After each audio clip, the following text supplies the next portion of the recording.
तो ये first responder हैं, ये हर सिमत में आप डेंजर देख रहे हैं, दाएं बाएं आगे पीछे ऊपर नीचे हर सिमत में। नीचे से आप स्लिप हो सकते हैं, कोई वायर है उसमें अटक सकते हैं, कोई कांटे वगैरह कील आपके वो पाँव में लग सकती है, तो कुछ डैब्रीज हो सकती हैं। स्टेबिलिटी चेक की, अब ये उस विक्टिम के पास जो है वो पहुंच गए।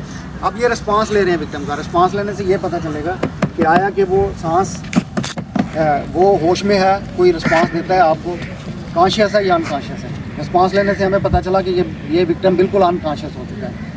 अब हमने अगर पहले कॉल नहीं की तो अब हम 1122 पे कॉल बात भी करते रहेंगे और इसकी सांस भी चेक करेंगे। मीनवाइल लाउड स्पीकर ऑन करके मोबाइल साइड पे रख दिया और हम जो है साथ सांस भी चेक कर रहे हैं। और सांस आपको 10 सेकंड से ज़्यादा चेक नहीं करनी, सिर्फ 10 सेकंड आपको चाहिए सांस चेक करने के लिए।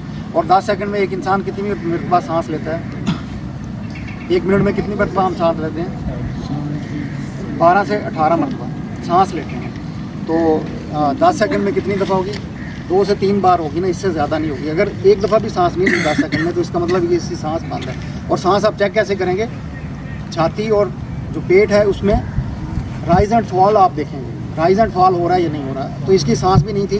अब आपने कुछ भी नहीं करना, उसके जो सीने के दरमियान में दाईं तरफ बैठे हुए हैं आप, सीने के दरमियान में हाथ रखेंगे जो कि ऑटोमेटिकली सीने के बाएं तरफ चला जाएगा। बाजू बिल्कुल सीधे कर लेंगे, 90 का एंगल बनाते हुए आप उसके ऊपर जो है वो सवार हो जाएंगे छाती के ऊपर।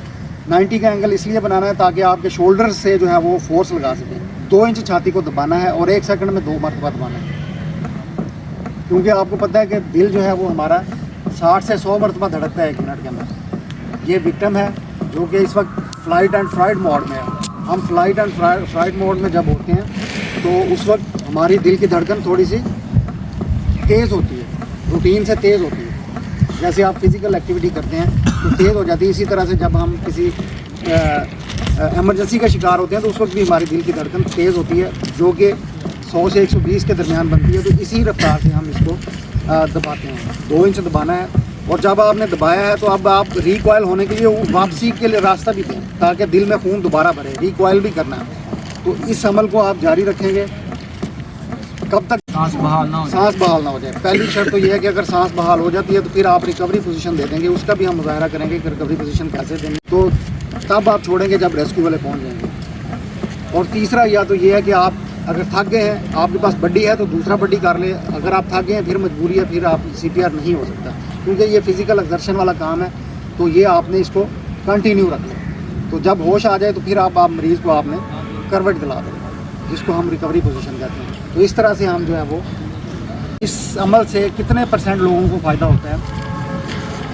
मेडिकल साइंस रूम है वो आपको टेली CPR के लिए गाइड भी करता है, गाइडलाइंस करता है कि किस तरह से आपने हाथ रखने हैं और किस रेशो से आपने दबाना है। और वो साथ आपको गिन के आपको बताएंगे कि किस तरह से आपने जो है वो 1 सेकंड में 2 मरतबा सीने को दबाना है।